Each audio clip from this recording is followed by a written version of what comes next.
अवधूत चिंतन श्री गुरुदेव दत्त. श्री स्वामी समर्थ. तुम्हा सगळ्यांचं स्वामी श्रद्धा उपचारावर खूप खूप मनापासून स्वागत. आजच्या व्हिडिओमध्ये आपण बघणार आहोत.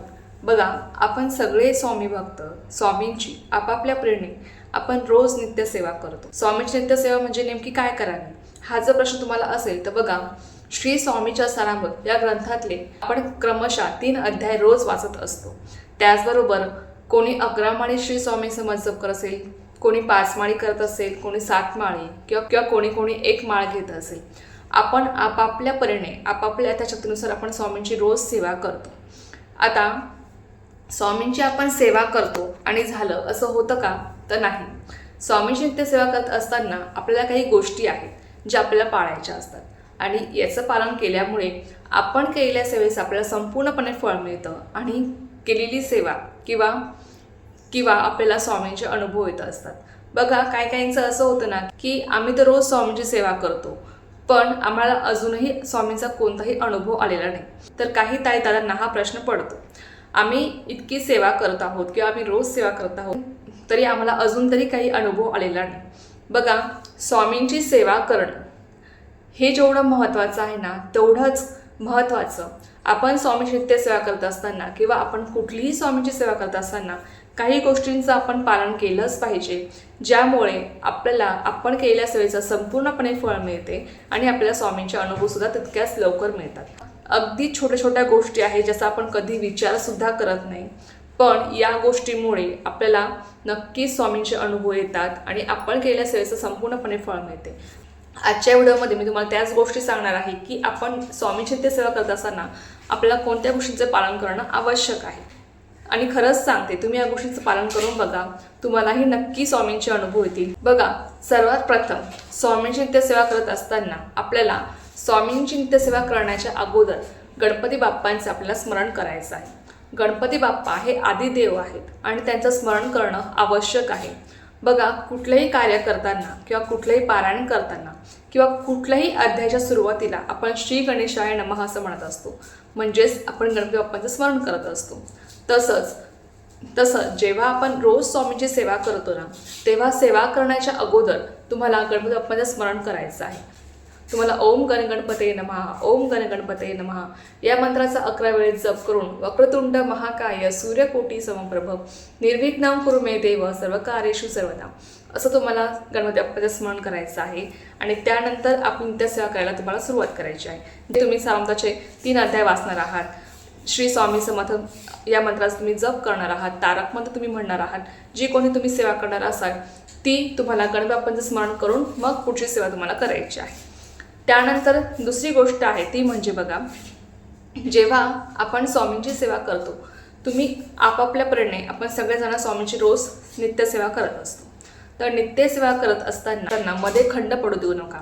बघा, बऱ्याच जणांचं असं होतं ना की स्वामींची सेवेमध्ये तर आलेले आहेत पण त्यांच्याकडनं रोज स्वामींची सेवा होत नाही किंवा स्वामींची जे रोज सेवा करत आहेत, नित्यसेवा करत आहेत, त्यांच्या सेवेमध्ये वारंवार खंड पडतो.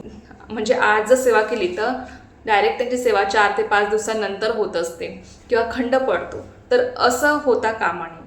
शक्यतो आहे ना, स्वामींची रोज सेवा करा. रोज स्वामींची नित्यसेवा करावीच लागते आणि करायलाच हवी. बघा, स्वामींच्या नित्यसेवेला आपल्याला कुठलेही नियम नाही आहेत. आपण ही सेवा कुठेही कशीही करू शकतो. स्वामींचे सारामृत ग्रंथाचे तुम्ही 3 अध्याय जे तुम्ही क्रमशः तुम्हाला वाचायचे असतात ते तुम्ही कुठेही वाचू शकता. तुमच्या जॉबच्या ठिकाणी तुम्ही वाचू शकता, प्रवासामध्ये तुम्ही वाचू शकता, घरी स्वामींसमोर बसून तुम्ही वाचू शकता. तुम्ही ते अध्याय कुठेही वाचू शकता. त्याचप्रमाणे श्री स्वामी समर्थ या मंत्राचा जप पण तुम्ही कुठेही करू शकता. काम करताना, जॉबच्या ठिकाणी, प्रवासामध्ये तुम्ही कुठेही ही सेवा करू शकता. स्वामींची आपण जी रोज सेवा करतो, जी नित्यसेवा आपण करतो ना, ती आपण कुठेही करू शकतो. त्यामुळे नित्यसेवेमध्ये शक्यतो खंड पडू देऊ नका. कारण की जेव्हा आपण स्वामींची रोज सेवा करतो ना, आपण स्वामींच्या सेवेमध्ये जेव्हा येतो तेव्हा स्वामी आपले भोग कमी करत असतात. आपली सेवा जशी वाढत जाते किंवा जसं आपण रोज स्वामींची सेवा करतो त्या सेवेमुळे आपले भोग कमी होत जातात, आपल्या अडचणी दूर व्हायला लागतात, आपल्याला मार्ग मिळायला लागतो. आणि त्याच सेवेत जर आपला खंड पडत असेल वारंवार तर अशा वेळेसुद्धा आपल्याला स्वामींच्या सेवेचा लवकर अनुभव येत नाही किंवा आपले जे काही प्रॉब्लेम्स आहेत, आपल्या ज्या काही अडचणी आहेत त्यातून आपल्याला मार्ग मिळत नाही. स्वामी आपल्याला मार्ग दाखवू शकत नाही, कारण की बघा स्वामींच्या सेवेने आपले भोग कमी होतात आणि ते भोग कमी झाल्यावर आपल्याला आपोआप मार्ग दिसू लागतो. आपल्यावर जे काही संकट आहे ते आपोआप टळल्या जातं किंवा आपल्याला त्यातून मार्ग दिसायला लागतो. आणि जेव्हा सेवेतच जर खंड पडत असेल तर अशा वेळेस ती सेवा फलित पावत नाही किंवा त्या सेवेचा आपल्याला लवकर अनुभव येत नाही. म्हणून शक्यतो बघा रोज स्वामींची सेवा करताना खंड पडू देऊ नका. एखाद्या दिवशी खूपच जास्त, एखाद्या दिवशी तुम्हाला खूप जास्त कामं आहेत किंवा नाही शक्य झालं, तब्येत ठीक नाही आहे, तर अशा वेळेस सुद्धा तुम्ही स्वामींचं नामस्मरण करू शकता.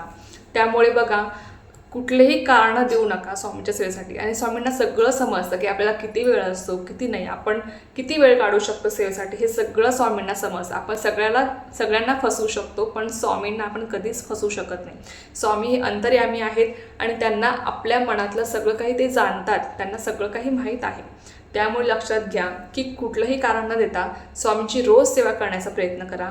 तुम्हाला लवकरात लवकर स्वामींचे अनुभव येतील. तुमचे जे काही भोग आहेत ते कमी होत जातील, प्रारब्ध नष्ट होतील. तुम्ही अनुभव घेऊन बघा. रोज जेव्हा तुम्ही स्वामींची सेवा करताना खरंच सांगते आपल्या अडचणी खूप दूर निघून जातात, आपल्याला मार्ग मिळायला लागतो. स्वामी नेहमी आपल्यासोबत आहेत ही जाणीव आपल्याला पदोपदी होते. अनुभव अवश्य घ्या. त्यानंतर बघा तिसरी महत्त्वाची गोष्ट आहे, स्वामींची नित्य सेवा करत असताना जेव्हा आपण ग्रंथ वाचतो स्वामींच्या स्थानाभूत, तेव्हा आपण बघा बऱ्याच जणांकडनं ही चूक घडते आणि न कळत घडते. आपण पानं उलटताना काय करतो की आपण थुंकी लावून बोटाला ते पानं उलटण्याचा प्रयत्न करतो, कारण की आपल्याला ही सवय झालेली असते. पण ही चूक आपल्याला करायची नसते. बघा तो ग्रंथ खूप पवित्र आहे किंवा कुठल्याही ग्रंथाचं पारायण करताना तुम्हाला ही चूक करायची नसते, कारण की कुठलाही देवाचा ग्रंथ किंवा आपल्या स्वामींचे ग्रंथ असू द्या तर ते ग्रंथ खूप पवित्र असतात आणि त्याचं पावित्र्य राखणं हे आपलं काम आहे. त्यामुळे कुठल्याही ग्रंथाचं पारायण करताना तुम्हाला त्याची पानं उलटताना तुम्हाला थुंकी लावून उलटायची नसतात. त्यामुळे आपल्याला दोष लागत असतात आणि त्यामुळे सुद्धा आपण केल्या सेवेचं आपल्याला संपूर्णपणे फळ मिळत नाही. तर ही पण एक गोष्ट आहे जी तुम्हाला नक्कीच पाळायची आहे. त्यानंतर बघा चौथी महत्त्वाची गोष्ट, आता प्रत्येकाच्या घरामध्ये स्वामींची मूर्ती, फोटो अगदी छोटासा का होईना असलाच पाहिजे. आपण स्वामींची सेवा करतो ना, मग आपल्या घरामध्ये स्वामींचा अगदी छोटासा का होईना फोटो असला पाहिजे. स्वामींना आपल्या समोर बसवून बघा स्वामी निर्गुण रूपामध्ये आपल्या अवतीभोवतीच असतात, पण तरीसुद्धा आपण स्वामींची सेवा करत आहोत, आपल्या घरात छोटासा का होईना स्वामींचा फोटो किंवा मूर्ती आपल्याकडे असलीच पाहिजे. तर स्वामींना आपल्याला गुरुपेक्षा बघा तुम्ही त्यांना काहीतरी नातं द्या. आपण स्वामी तर आपले गुरु आहेतच, पण त्याहीपेक्षा तुम्ही त्यांची स्थापना जेव्हा आपल्या घरामध्ये करता तेव्हा स्वामींना तुम्हाला काहीतरी नातं देणं गरजेचं आहे. जसं की तुम्ही स्वामी माऊली म्हणू शकता, स्वामी आई तुम्ही म्हणू शकता, मायबाप म्हणू शकता किंवा स्वामी आजोबा तुम्ही म्हणू शकता. बघा जेव्हा आपण स्वामींना आपल्या घरातला सदस्य म्हणून आपण त्यांच्याशी बोलतो, संवाद साधतो किंवा आपण त्यांची सेवा करतो, आपल्या घरातले स्वामी एक सदस्य आहेत असं समजून तुम्ही जेव्हा त्यांची सेवा करता तेव्हा खरंच सांगते आपण स्वामींच्या अगदी जवळ जातो आणि आपल्याला सुद्धा स्वामींचे अनुभव यायला लागतात. स्वामींच्या ज्या काही लीला आहेत त्या आपल्याला सुद्धा समजू लागतात आणि आपल्याला मार्ग दिसू लागतो. आणि खरंच सांगते तुम्ही अनुभव घेऊन बघा, जेव्हा तुम्ही स्वामींना मनापासून आपलं मानता, आपल्या परिवारातलं बघा आपल्या कुटुंबावर खूप प्रेम आहे ना, तसंच स्वामीसुद्धा आपल्या कुटुंबाचाच एक भाग आहे आणि ते त्यांनीच दिलेलं आहे. आपलं कुटुंब हे आपलं नाही, ते त्यांनीच आपल्याला दिलेलं आहे. म्हणून लक्षात घ्या की स्वामीसुद्धा आपल्या कुटुंबातलेच एक सदस्य आहे, आपल्या कुटुंबाचाच एक भाग आहे असं समजून तुम्हाला स्वामींची सेवा करायची आहे.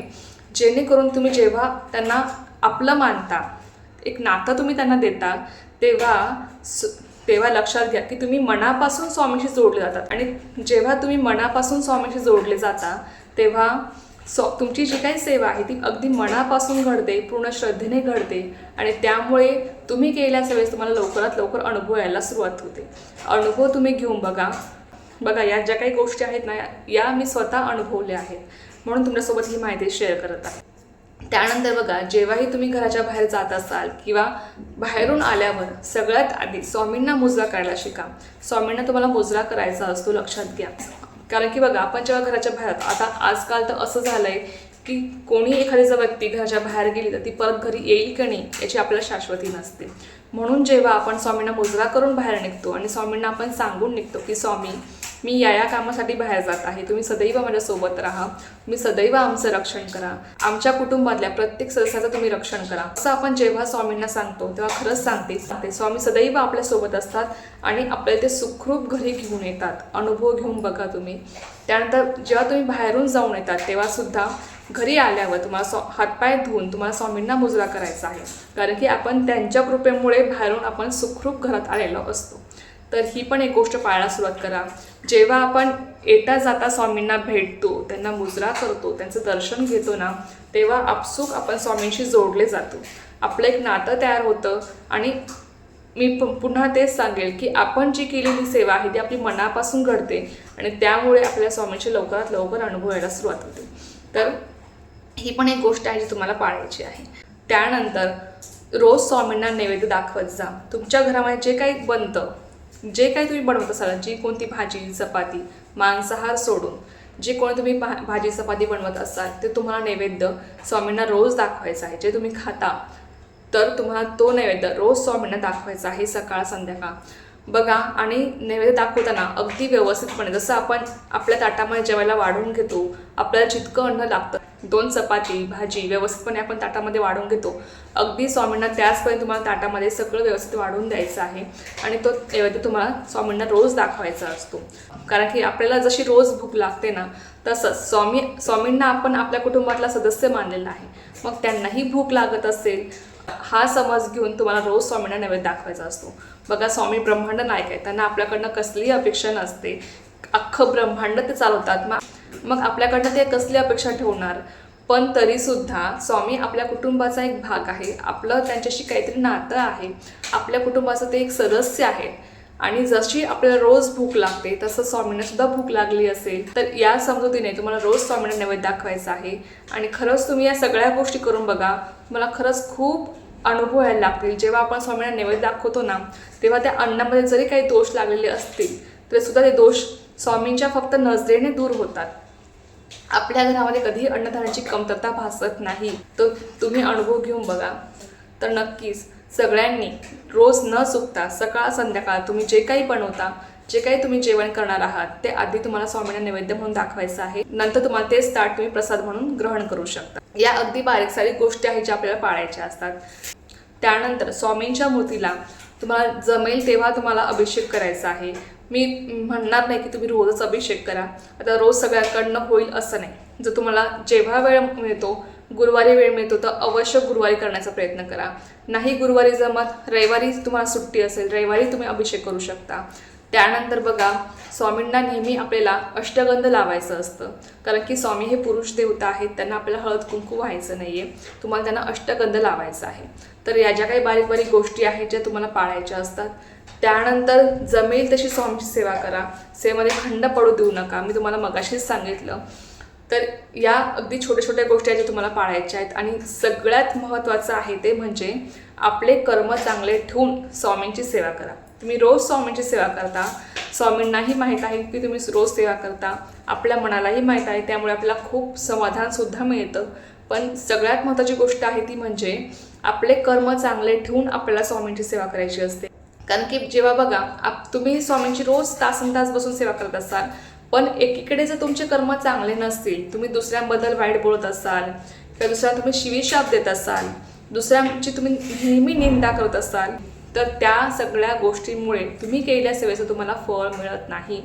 लक्षात घ्या, तुम्ही कितीही सेवा करा, पण जर तुमच्याकडनं या सगळ्या गोष्टी घडत असतील ना, तर तुम्ही केल्या सेवेचं तुम्हाला कधीच फळ मिळणार. आणि स्वामींना असे भक्त आवडत नाही, स्वामी त्यांना भक्त म्हणून सुद्धा स्वीकारत नाही, लक्षात घ्या. तर सगळ्यात महत्त्वाचं आहे, जेव्हा तुम्ही स्वामींची सेवा करता तेव्हा तुम्हाला तुमचे कर्म चांगले ठेवणं खूप जास्त गरजेचं आहे. तुम्ही काही गोष्टी पाळा किंवा नका पाळू, पण कर्म चांगले असणं हे खूप महत्त्वाचं आहे. बघा, कर्म हे अशी गोष्ट आहे ना जे तुम्हाला तुमच्याकडे फिरून येत असतात. म्हणून कर्म नेहमी चांगले ठेवावे, कारण की जेव्हा आपण आज चांगले कर्म करू तर ते चांगले कर्म आपल्याला उद्या चांगलं फळ देणार आहेत. आणि जर वाईट कर्म केले तर तेच कर्म आपल्याला वाईट फळ देणार आहे. म्हणून कर्म चांगले असणं हे खूप जास्त महत्त्वाचं आहे. आणि स्वामींची सेवा करताना हीच एक खूप मोठी गोष्ट आहे, ज्यामुळे स्वामी आपल्यावर लवकर प्रसन्न होतात, आपल्याला लवकर अनुभव देतात आणि आपण केलेल्या सेवेचं आपल्याला संपूर्णपणे फळ मिळतं. ते म्हणजे आपले कर्म. आपले कर्म चांगलं असणं, दुसऱ्यांना स्वामी सेवेचा मार्ग दाखवणं किंवा दुःखितांना स्वामी सेवेचा मार्ग दाखवणं, तुमचा कोणी मित्र असेल, मैत्रीण असेल, आई वडील असतील, भाऊ बहीण असेल किंवा कोणीही ज्याला गरज आहे त्यांना स्वामींच्या चरणापर्यंत आणा. मी तुम्हाला शब्द देते की स्वामी तुम्हाला कशाचीच कमी पडू देणार नाही. स्वामी स्वतः दखल घेतात की माझ्या या भक्ताने या व्यक्तीला किंवा या भक्ताला माझ्या चरणांपर्यंत आणलेलं आहे, असं स्वामी स्वतः दखल घेतात आपली आणि आपलं आयुष्य उजळून जातं. आणि स्वामींचा आशीर्वाद सदैव आपल्या पाठीशी असतो. त्यामुळे जसं आपलं चांगलं झालं आहे स्वामी सेवेत येऊन, तसं दुसऱ्यांचंही चांगलं व्हावं या दृष्टीने तुम्हाला स्वामी सेवेचा मार्ग इतरांनाही दाखवायचा आहे. इतरांनाही तुम्हाला सांगायचं आहे की तू स्वामी सेवेत ये आणि मग बघ तुला काय काय अनुभव येतात. नक्कीच तुमच्या परीने तुम्हाला जमेल तसं तुम्ही स्वामी सेवेचा मार्ग इतरांना दाखवत चला. नक्कीच स्वामी आपल्या भक्तांवर प्रसन्न राहत असतात आणि त्याला जीवनातलं सगळं सुख मिळवून देतात. खरंच सांगते, या सगळ्या गोष्टी पाळून बघा आणि मग बघा की तुम्हाला स्वामी सेवेचे अनुभव कसे येत नाहीत. तुम्हालाही नक्कीच स्वामींचे अनुभव येतील. जी काही केलेली सेवा आहे ती नक्कीच स्वामींपर्यंत पोहोचते आपली. स्वामी आपली सेवा कधीच वाया जाऊ देत नाही. कधीच असं होत नाही की स्वामींनी माझी सेवा स्वीकारली नाही. फक्त आपले कर्म चांगलं असणं महत्त्वाचं आहे, तेव्हाच स्वामी आपली सेवा स्वीकारत असतात. आणि ज्या काही बारीक बारीक गोष्टी मी तुम्हाला सांगितल्या त्यासुद्धा पाळण्याचा प्रयत्न करा. त्यामुळे काय होतं की आपल्याला जे काही दोष लागणार आहेत किंवा आपण जी काही सेवा केलेली आहे त्या सेवेचं आपल्याला संपूर्णपणे फळ मिळतं आणि स्वामीसुद्धा आपल्यावर लवकर प्रसन्न होऊन आपल्याला अनुभव देत असतात. तर चला, एक अत्यंत छोटीशी पण खूप महत्त्वाची माहिती होती जी मला तुमच्यासोबत शेअर करायची होती. तर झालेली सेवा मी स्वामींनी रुजू करते आणि आजचा व्हिडिओ इथेच थांबवते. तुम्हाला जर माहिती आवडली असेल तर व्हिडिओला लाईक, शेअर, सबस्क्राईब करायला विसरू नका. पुन्हा भेटूया अशाच एका व्हिडिओसोबत किंवा विषयासोबत. तो पण सर्वांना श्री स्वामी समर्थ. जय जय स्वामी समर्थ.